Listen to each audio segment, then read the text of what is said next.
vamos a hablar de los diferentes métodos diagnósticos en neurología, porque esto nos va a servir, por ejemplo, en el tema siguiente que vamos mañana, que es traumatismo craneoencefálico. Si les pongo una tomografía con un hematoma, ustedes ya van a poder describir que es una lesión hiperdensa o hipodensa, o que hay sangre, etcétera. Todo eso lo vamos a poder saber. Por eso es lo básico, lo que vamos a aprender. Entonces, es una lista realmente intensa de métodos diagnósticos y vamos a ver los más importantes. La punción lumbar, por ejemplo, es un estudio que, pues es una punción lumbar que sirve para primero tomar una muestra de líquido cefalorraquídeo midiendo la presión del líquido cefalorraquídeo. A esa muestra de líquido la puedo mandar al laboratorio para un examen citoquímico, bacteriológico, citológico. La punción lumbar también sirve como terapia. Es decir, hay una entidad, por ejemplo, el pseudotumor cerebri, requiere, ya lo platicaremos en momento, de funciones lumbares repetidas para bajar la presión intracraneal, aunque no haya hidrocefalia, digamos el pseudotumor cerebri. También como complemento para estudios, por ejemplo, se usaba mucho en la mielografía, que ya prácticamente no lo hacemos porque ya hacemos resonancia magnética, pero se ha podido utilizar en ese entonces. La punción lumbar se hace a nivel de la vértebra L2 o del espacio intervertebral L2 hacia abajo y obtenemos el líquido que lo mandamos a los exámenes. Podemos medir la presión, como ya se había dicho, y ese líquido pues viene prácticamente del cerebro y de los ventrículos y va bajando hasta que yo lo tomo ya a nivel lumbar. El aspecto del líquido es fundamental porque lo normal es que sea totalmente transparente, como agua de roca, y además puedo encontrar diferentes alteraciones en el citoquímico, por ejemplo, número de células, las proteínas, proteinorraquia, la glucosa, el líquido, que son los valores normales, y además puedo buscar células tumorales en líquido cefalorraquídeo. El aspecto amarillento puede ser xantocrómico por liberación de proteínas, o hemorrágico, o turbio, o purulento, incluso algunas veces, lo que significaría procesos infecciosos, la sangre, procesos hemorrágicos, y por ejemplo, el absceso, o por ejemplo, empiemas, meningitis bacteriana. Bueno, pues realmente el líquido va a ser purulento o va a ser turbio. Después tenemos también nosotros otras pruebas como el cultivo, las tinciones del líquido, VAR para buscar tuberculosis, tinta china para hongos, BDR para sífilis, HIV también. Entonces, ese es como podemos encontrar, y algunas pruebas también inmunológicas que bueno, ya no hacemos también mucho, como la toxoplasmosis o la cisticercosis. Entonces, claro, ¿por qué no hacemos ya pruebas en el líquido cefalorraquídeo para cisticercosis? Porque si tengo esta resonancia magnética que ven aquí, en donde pues son típicas las lesiones de los cisticercos, pues como para qué le hago punción si ya tengo el diagnóstico en resonancia. Es por eso básicamente que ya casi no hacemos pruebas de este tipo en líquido cefalorraquídeo. Vamos a practicar más del líquido cefalorraquídeo cuando hablemos de neuroinfecciones. ¿Cómo vamos a hablar de electroencefalograma y mapeo cuando hablemos de epilepsia? El electroencefalograma es eso, tomar o medir las ondas cerebrales, las frecuencias o los ritmos cerebrales de electrodos que se conectan al cuero cabelludo. Fue descrito por este señor, Hans Berger, quien se le ocurrió poner electrodos en el cuero cabelludo que midieran pues, los ritmos cerebrales con amplificadores. Después dando valor, tenemos una equivalencia, cada onda va a tener una amplitud, que va a ser el voltaje hacia arriba, y un tiempo que va a ser la apertura de las patitas. Hace muchos años los electroencefalógrafos eran maquinotas en donde corría un rollo de papel y 8, 13 o 18 agujitas soltando tinta, y era un tiradero y un ensuciadero de todo, pero medían las ondas cerebrales. Ya en la actualidad pues son equipos computarizados. Lo que no ha cambiado es la forma de distribuir la colocación de los electrodos en el cráneo. Es un sistema internacional que se llama el Sistema Internacional 1020, en donde están colocados los electrodos separados en una distancia de un 20% de la superficie del cráneo de uno del otro, y que está bien sencillo en ese esquema, fíjense. Adelante están los frontales, F. En medio los centrales, C. Aquí a los lados los temporales, T. Atrás y arriba los parietales y hasta atrás y abajo los occipitales. Los números nones son izquierdos, los pares son derechos. Y yo uno, dos canales, o más bien dos electrodos para formar un canal. Por ejemplo, si uno F3 con C3, mido toda la actividad eléctrica en este pedacito y la mando a un canal. Los canales son las rayitas de ondas que vamos a ver acá. Estos son los equipos ya más modernos, en donde prácticamente ya nomás es un casquito y se quedan colocados los electrodos. Estos son los canales, ¿ya? 1, 2, 3, 4, 5, 6, 7, 8, 9, 10, 11. Este es de 12 canales. Y entonces, todo lo que va pasando es la actividad eléctrica. Y entonces tengo los tipos de onda, por ejemplo, una espiga o punta, es esta. Esta es una onda aguda, es una punta, aquí está la onda aguda. También se llama onda lenta. Entonces, la combinación punta-onda lenta es típico de las crisis de ausencia. Pero esas son ondas anormales, son tipos de onda. Vean, y de acuerdo a las ondas, el número de ondas que hay en un segundo, entonces tendré, ese es el ritmo. A cada onda se le llama hertz. Por ejemplo, de 13 a 40 hertz, perdón, de 14 a 30 hertz, es el ritmo, ese es el ritmo beta, acelerado.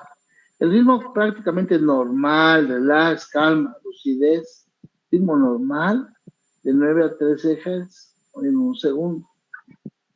Y luego ya el sueño profundo, por ejemplo, el ritmo teta, que es muy lento. Y ya por último, el delta, que es así como que de repente una profundidad terrible de sueño.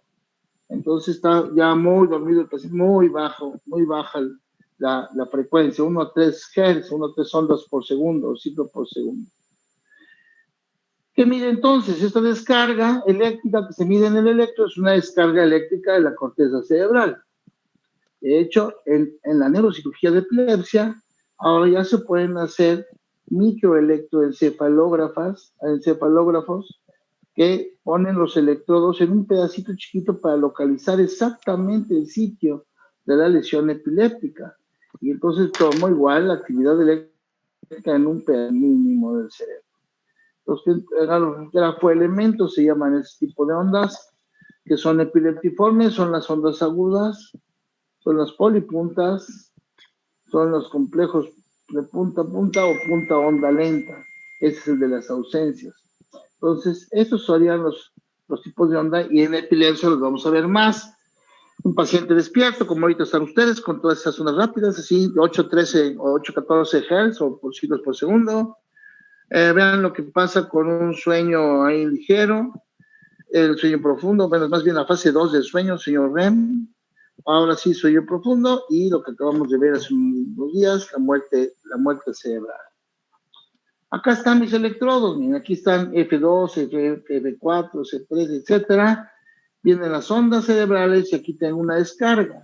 Si yo voy midiendo y le doy valor numérico en cuanto a mayor actividad en rojo, menor actividad en azul, puedo ir viendo un mapeo, pero ese, conforme yo vaya avanzando, va a ser diferente el mapeo. Realmente no tiene mayor chiste, porque lo importante es ver esto, ver las descargas anormales o el funcionamiento anormal en los diferentes canales, porque esto pues eso nada más voy volteando y voy viendo dónde está la descarga, en qué tipo de onda está la descarga.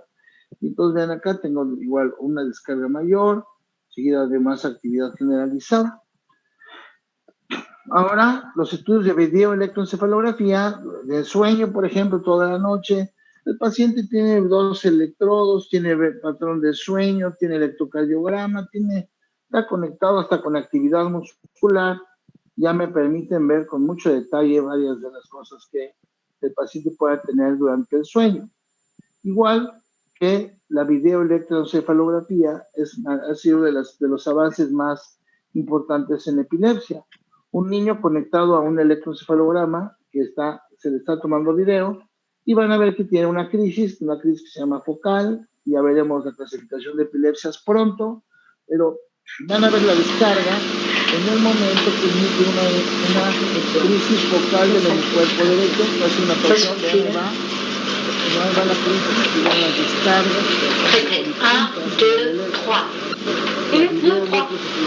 Pues es algo maravilloso porque nos permite complementar diagnósticos que a veces eran un poquito difíciles solamente por la clínica, son métodos de apoyo. ¿Cómo pasa con el Doppler? Ahora esto que ven ahí es una imagen del Doppler transcraneal, pero bueno, el Doppler empezó nada más con sonidito, es un microfonito que te daba un sonido, pero se alcanzaban ahí los soplos o las alteraciones del flujo y se iba midiendo en diferentes partes, incluyendo a nivel carotidio, para ir viendo si había una disminución, una obstrucción carotidia. Actualmente los Doppler pues ya son Doppler color como este que ven aquí, que comparado con una angiografía pues ya se ve muy cercano a la realidad. Aquí está el estrechamiento seguramente por placas de aterosclerosis y ya eso hace que pueda haber el paso o la obstrucción de la sangre en el Doppler transcraneal. Lo mismo, vean, aquí está tapada la arteria cerebral media y eso hace que yo tenga una disminución del flujo cuando yo mido con el Doppler transcraneal. Los transductores ahora ya atraviesan el hueso y ya podemos medir el flujo a través de ciertas regiones cerebrales en forma significativa. Bien. Vamos muy rápido, pero vamos ya a intentar un poquito en lo que son los métodos de imagen. Recuerden que para todo lo que es métodos de imagen, pues es imagen. Entonces tenemos que ver todo. Si de repente tenemos una tomografía que tiene un tumor y nos quedamos con el tumor, pues no, o sea, tengo que ver todo. Aunque el tumor sea lo que brinca, aunque tenga una lesión que aquí está, pues yo de todos modos tengo que revisar todo el estudio. Por eso, si ustedes les dicen de qué color ven la nieve, negro con azul o blanco con dorado, pues tienen que ver todo, o sea, tienen que ver el último rinconcito, allá atrás de los arbolitos, a ver si cambia la nieve y que no les llame la atención lo primero que aparezca en la imagen. Bien, los métodos de imagen aparecieron hace muchos años con las placas simples. Cuando aparecen los rayos X, pues sí, placas simples para todo. Entonces uno tiene una bala en la cabeza y una placa simple, me decía que estaba la bala, una bala también en la columna, una placa simple, pues ahí estaba la bala. En condiciones normales, pues no veía nada. Por ejemplo, la silla turca crecida es un signo imaginológico de una adenoma hipófisis o la presencia de una calcificación. En placas simples, ya obviamente los pacientes ya operados con material sintético aquí, pues ya era una justificación. La rutina de cráneo normal que se pedía, prácticamente ya no la usamos porque actualmente con los nuevos estudios de tomografía tenemos más que suficiente y saca imágenes muy completas que tienen también ventana para hueso. Dentro de los estudios de rayos X, utilizando rayos X simples, pero haciendo una punción lumbar, inyectando medio de contraste, aquí así se inyectaba medio de contraste en la punción lumbar y al paciente se le acostaba en una camita, se iba girando, más bien se iba inclinando y entonces se tomaban placas simples y entonces sale la mielografía, que es medio de contraste en el espacio subaracnoideo, se toman rayos X y vamos a ver el contorno de la médula espinal, vemos las raíces nerviosas, este sirve para ver las hernias de disco, vean que bien se ve aquí el defecto de llenado, bien todas las raíces de la cola de caballo, aquí más arriba de las raíces, y cómo se van separando y cómo aquí se cortan, porque aquí hay una hernia de disco lumbar. Acá el defecto de llenado central por un tumor cervical que no deja pasar el líquido cefalorraquídeo que pintado de blanco con el contraste. Bien, esto ya prácticamente no lo usamos porque llegó la resonancia magnética. dos estudios también de muchos años, pero que siempre me gusta platicar que existían para que ustedes también valoren un poquito cómo ha evolucionado tanto pues, los métodos en general. Fíjense, la neumoencefalografía consistía en hacer una punción lumbar e inyectarle aire al paciente. Se le metía aire en el espacio, en el canal requerido.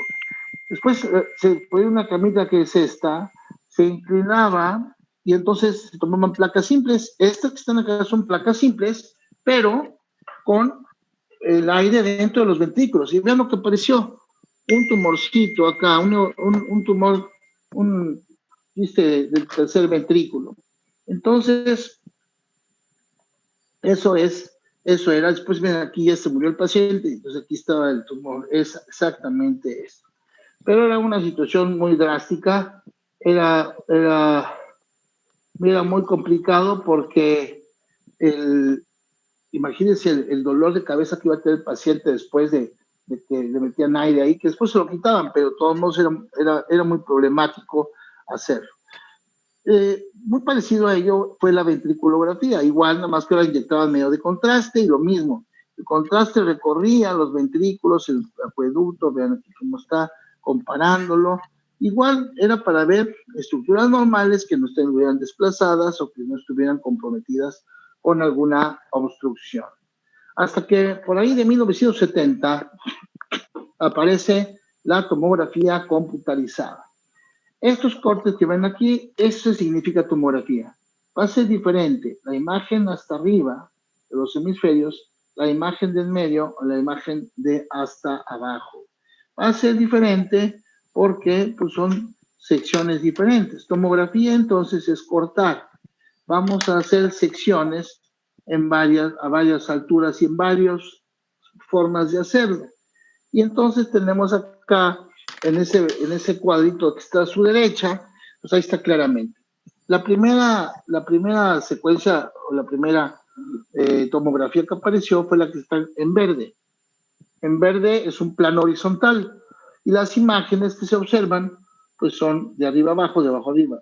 Se llama axial, son los cortes axiales. Luego en rojo, rosita, es la imagen sagital y en gris la imagen coronal, que es lo que vamos a cambiar. También los equipos, los primeros equipos que tomaban tomografía tardaban 1 hora en hacerlo, ahorita tardan 1 minuto y medio.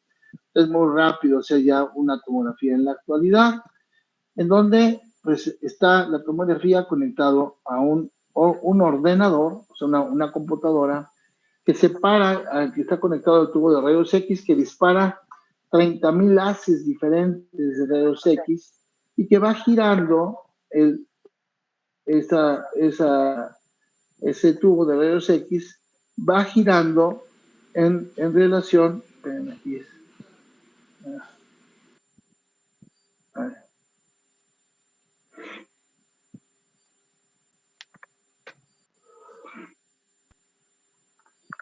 Entonces, el aparato va avanzando y el tubo de rayos X va girando alrededor, disparando los rayos X, haciendo cortes cada 2 a 4 milímetros y midiendo el coeficiente de atenuación de los rayos X, o sea, la densidad. Es lo que está pasando. Entonces, fíjense, ahí va disparando los rayos X. Y lo que pasa es que mide el coeficiente de atenuación. Eso se mide en unidades Hansfield. ¿Pero qué atenúan? Ahorita me lo van a entender. Mide la densidad.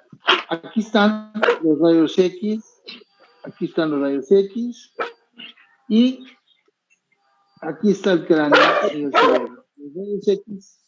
A ver, chavos, ¿alguien tiene prendido su micrófono con un perrito que está dando lata? ¿Pamela o quién es? A ver, entonces, salen los rayos X por acá. ¿Y qué va a pasar aquí? Bueno, los que pasan donde hay aire o agua pasan como por su casa. Los que pasan donde está el cerebro se tardan un poquito, pero pasan. Pero los que pasan donde está el hueso o alguna calcificación, esos no pasan. Entonces, Eso hace que en la placa de rayos X que tengo yo de este lado, en esa placa lo que voy a ver es cómo se fueron atenuando los rayos X en el cráneo, en este caso. De manera que yo voy a tener, entonces, estructuras en el cráneo hiperdensas, estructuras isodensas y estructuras hipodensas. Es decir, que van del blanco más blanco al negro más negro, pasando por todos los tonos de gris. Entonces, a lo hiperdenso lo voy a poner blanco, como el hueso. El hueso es muy denso. Sí, es el más denso. Blanco. El cerebro, isodenso, gris. La mitad, aquí está el cerebro, gris. Hipodenso, negro. El líquido o el aire, acá está. El agua, el líquido cefalorraquídeo, ¿qué tan denso? Pues no es denso, pues ahí está. Entonces, líquido, cerebro, hueso, ¿sí? Calcificaciones. Todo lo que aumente la densidad va a ser hiperdenso. Todo lo que es la mitad, pues va a ser isodenso, como el cerebro, ¿ok? Por ejemplo, un tumor que no está vascularizado tiene la misma densidad del cerebro, es isodenso. Si está vascularizado y le ponemos contraste, es hiperdenso por el contraste, que es lo que sigue. La tomografía puede ser simple o contrastada. Entonces el cerebro lo voy a ver isodenso siempre, porque el contraste no es intracerebral, es intravenoso. Entonces el tejido cerebral siempre va a ser isodenso. El líquido cefalorraquídeo siempre va a ser hipodenso. La sangre, las arterias, sin contraste será isodensa, con contraste va a ser hiperdensa. O sea que las arterias se van a pintar de blanco en una tomografía con contraste, pero no se van a ver en la simple. Una hemorragia. La hemorragia que se sale, que ahora está en el parénquima cerebral, es más densa el parénquima, entonces será hiperdensa. Igual que si le ponemos contraste.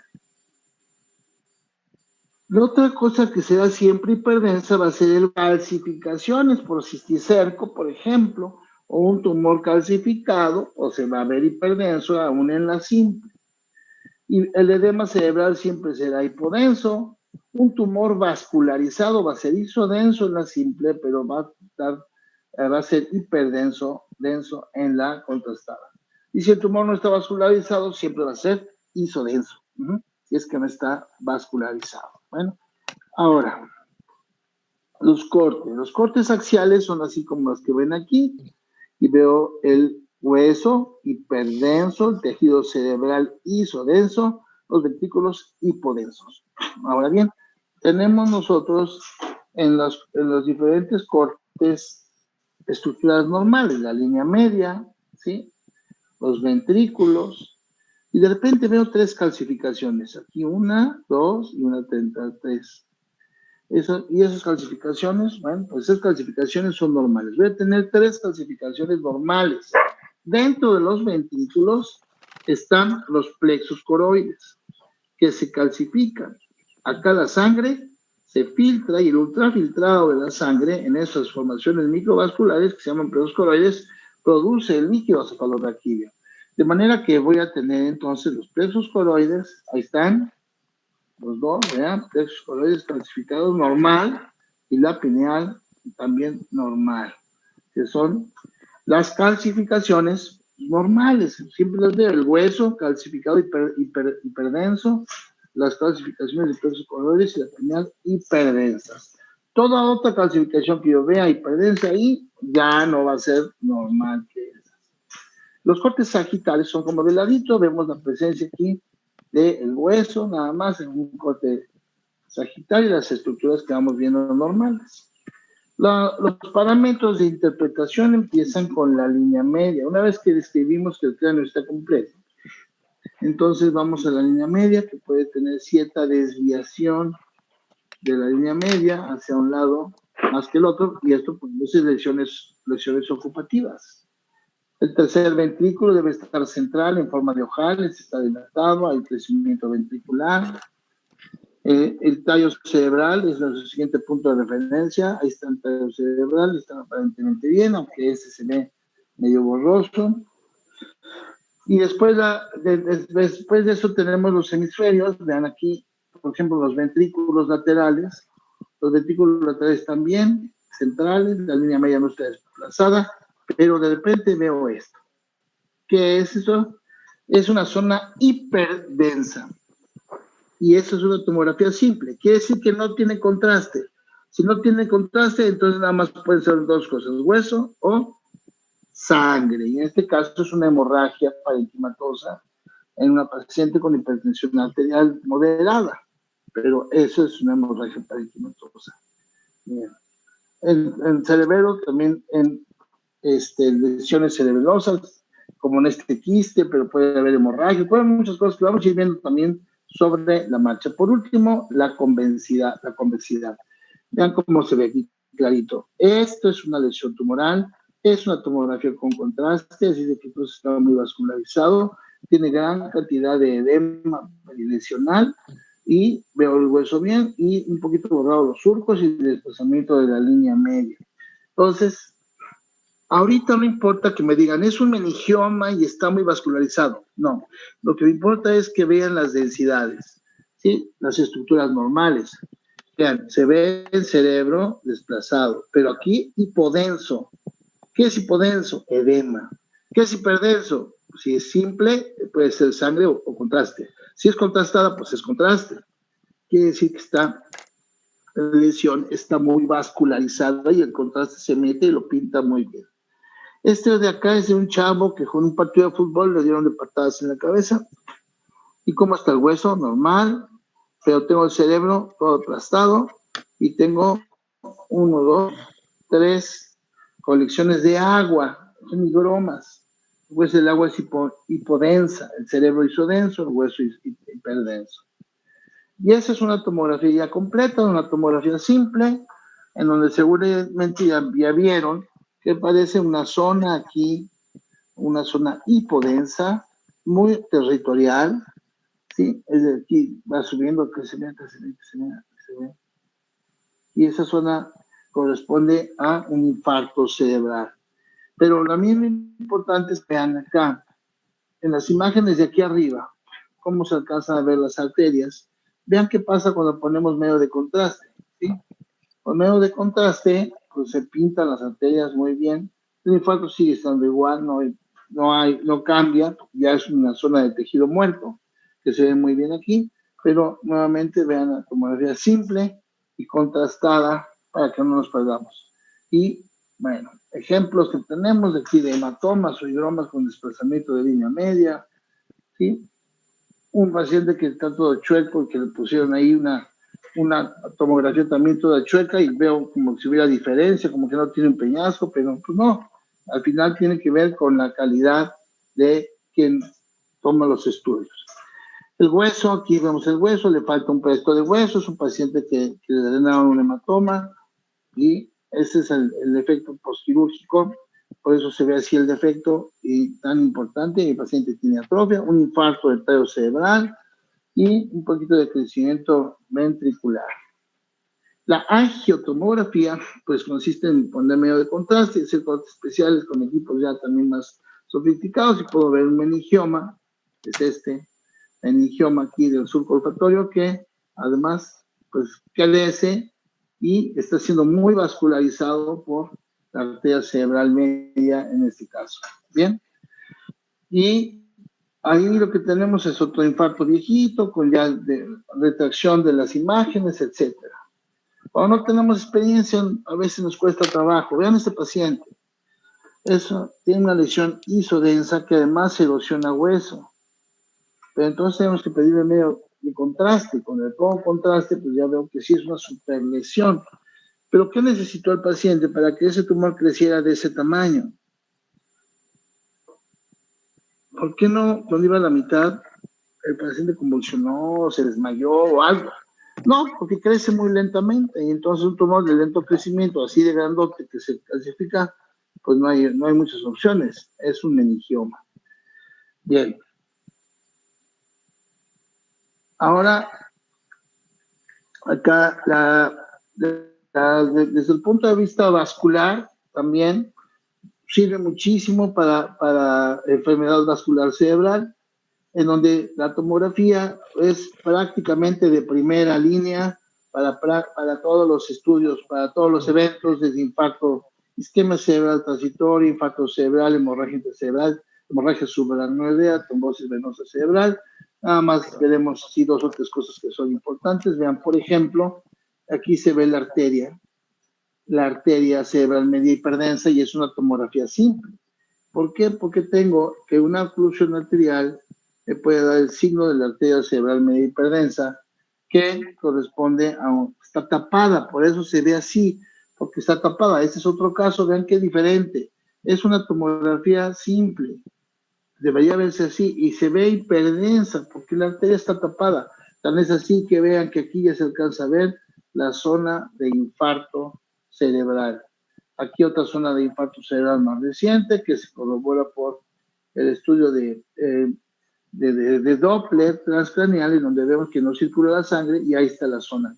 Ya con borramiento de las circunvoluciones, un poquito más gris, porque hay edema cerebral importante. Ya han pasado más días, ya no hay circunvoluciones, vean, aquí sí están, estas ya no, porque está todo edematizado, y incluso desplaza y comprime la línea media de ese lado, es una zona de infarto grande.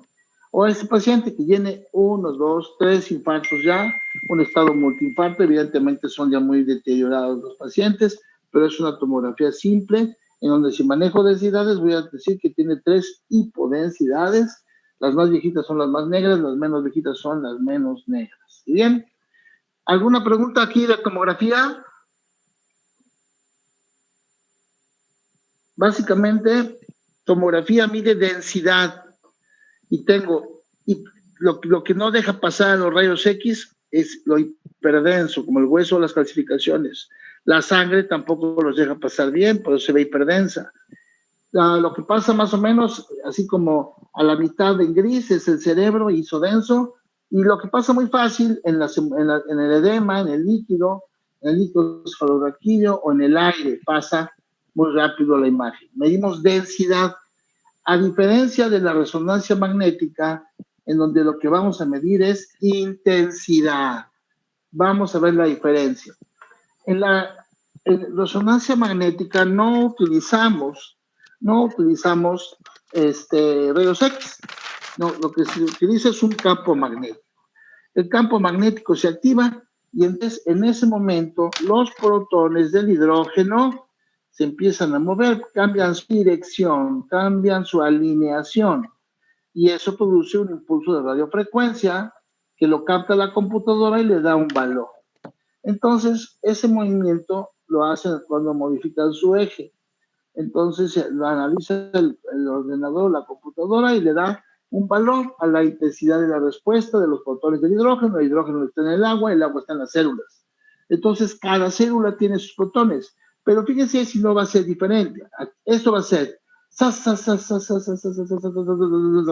hasta que se para, como las brújulas de hace muchos años, que se daban la vuelta y se movían. Pues vean la diferencia. Si hace así,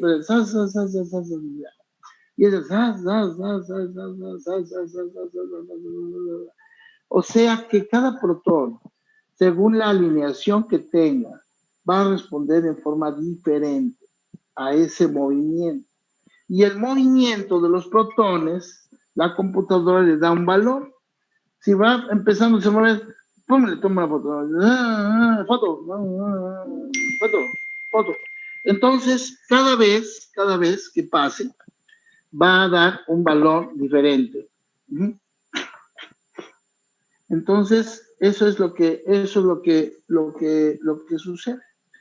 Bueno, tendremos entonces nosotros las respuestas a ese movimiento de los protones.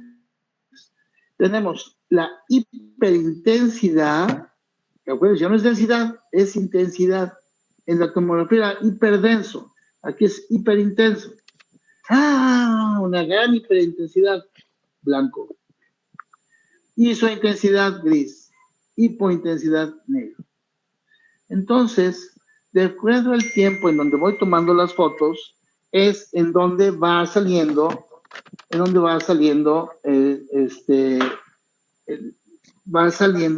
el valor. Y entonces, vamos a ver, entonces, hiperintensidad, isointensidad, hipointensidad.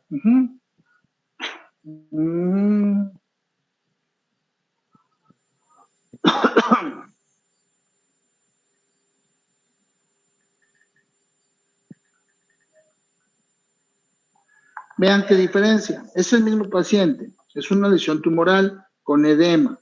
Ese es un T1, ese es un T2. El líquido cefalorraquídeo, aquí lo veo hipointenso. Aquí el líquido lo veo hiperintenso, pero es la misma lesión. Entonces, de acuerdo al tiempo de exposición al campo magnético, puedo cambiar T1 o T2. Este es un T1 y veo lesiones desmineralizantes hiperintensas. Veo, por ejemplo, acá muy bien las estructuras cerebrales, el cuerpo calloso, el tálamo, el acueducto de Silvio, mesencéfalo, puente, bulbo, aquí vean el bulbo, cómo está aplastado por pero además aquí se está metiendo la amígdala cerebelosa en algo que se llama Golgiari, y es el cerebelo, y está apretando el bulbo raquídeo. Esto lo vemos ya mucho más claramente, el líquido cefalorraquídeo hipointenso, y cómo podemos tener un análisis estructural mejor.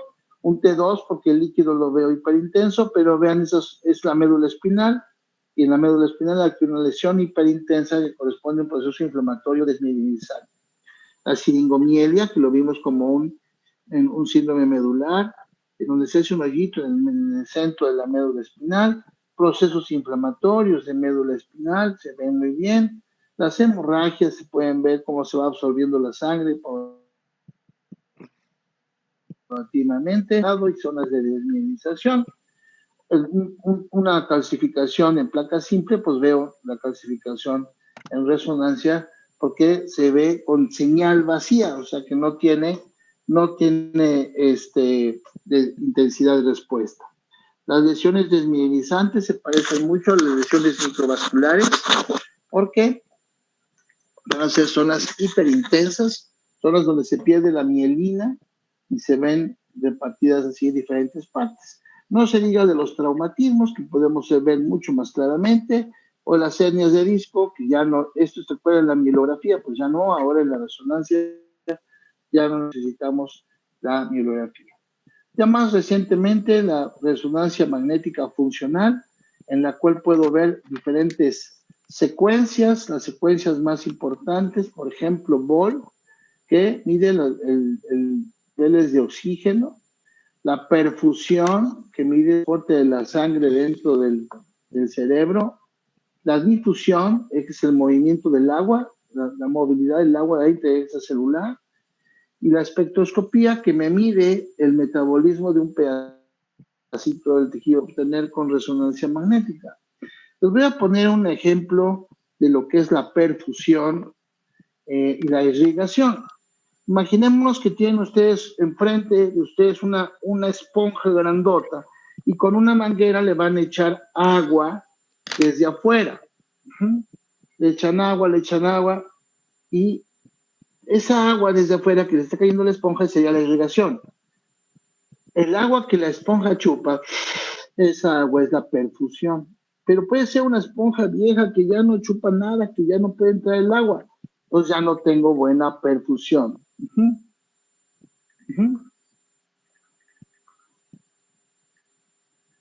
Bueno, la perfusión entonces se refiere a la sangre que entra al tejido cerebral. ¿Cuánta sangre entra? ¿Qué tan rápido entra?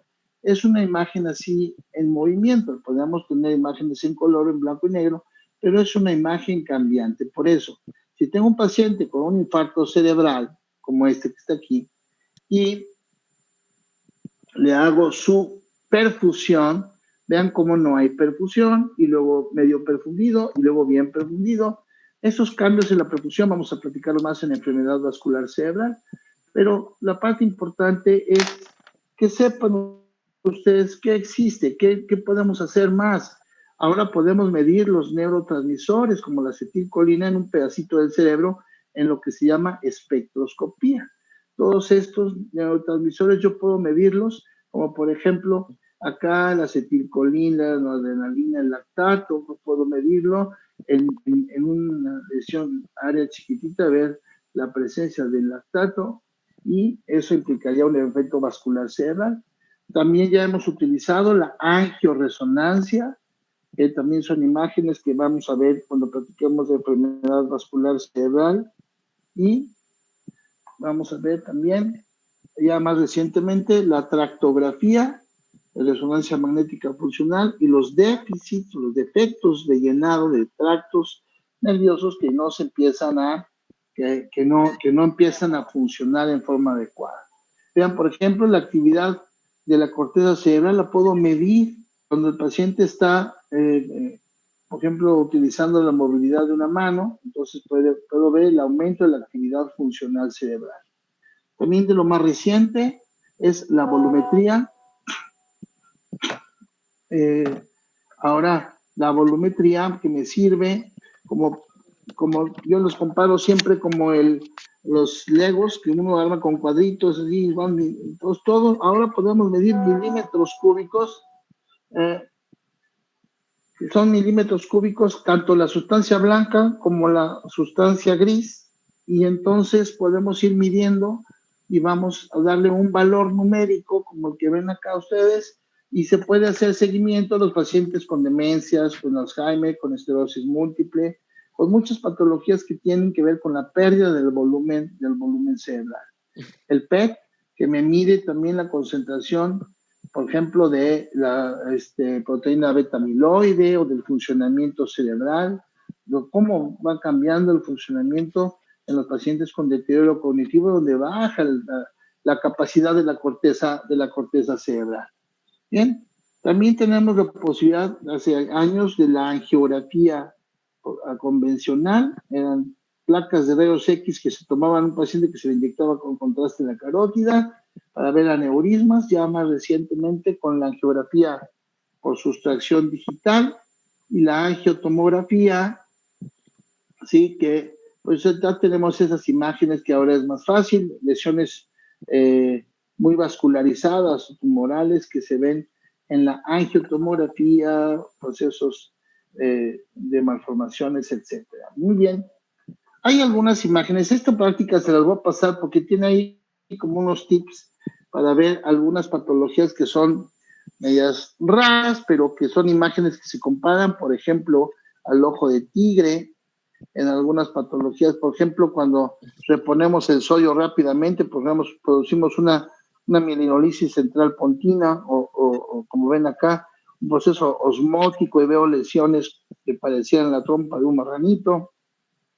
Otras son más claras, como las imágenes del panda en la enfermedad de Wilson o degeneración hepatolenticular, igual que las orejitas de Mickey Mouse en la parálisis supranuclear progresiva, en donde hay un proceso degenerativo del tallo cerebral, se va adelgazando el tallo cerebral. Igual aquí ven el mesencéfalo adelgazado en la imagen, también en la misma parálisis supranuclear progresiva, en la imagen de la cabecita de esta que está aquí, sí, del colibrí.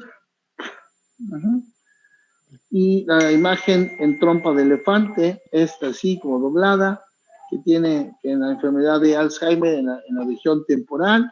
Las malformaciones arteriovenosas, como en esta de angulas o lombricitas. Otras enfermedades también degenerativas, como la de MIT, que es las rayas de tigre, o el manchado como leopardo en la leucodistrofia metacromática, en la disgenesia de cuerpo calloso, que hay varios niños que nacen sin cuerpo calloso y entonces tienen epilepsia. Y bueno, esa imagen así como los cuernitos de alce, vemos esto, no sé por qué me salió, y la imagen en carreta, en rueda de carreta, que dan los meningiomas, vean como rayitas hacia afuera, esa imagen que dan los meningiomas o los neurinomas. Todos esos vamos a verlos cuando platicamos de tumores cerebrales. Vean la imagen de cómo dan puntita, como la puntita de ice cream en el neurinoma o el schwannoma del acústico, del octavo par craneal. Es esa imagen. O de la adenoma de hipófisis, que me da la imagen en el muñeco de nieve. Otras enfermedades degenerativas donde hay exceso de líquidos sobre aquí en la imagen como de chapa de llave antigua y otros problemas degenerativos del sistema nervioso, como las imágenes en burbuja en lesiones tumorales centrales, o también en la esclerosis de Valot, que es una enfermedad degenerativa también, como vemos la imagen como si fuera aros de cebolla. Esta estaba un poquito volada porque es así muy larga, una malformación arteriovenosa muy larga y que pareciera como imagen de una vía de ferrocarril. O la toxoplasmosis, la imagen del ojito de toro, etcétera. Pero bueno, al final, lo más importante es siempre vamos a tener la clínica y los métodos diagnósticos.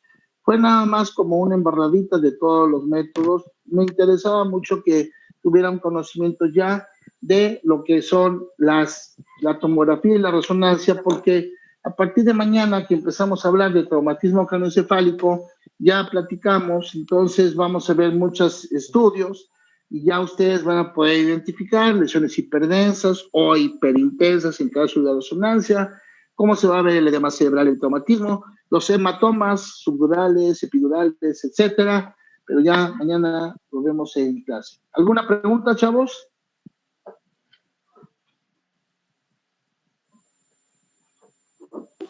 No, doctor. ¿No? Bueno, sale. Nos vemos mañana. Pórtense bien.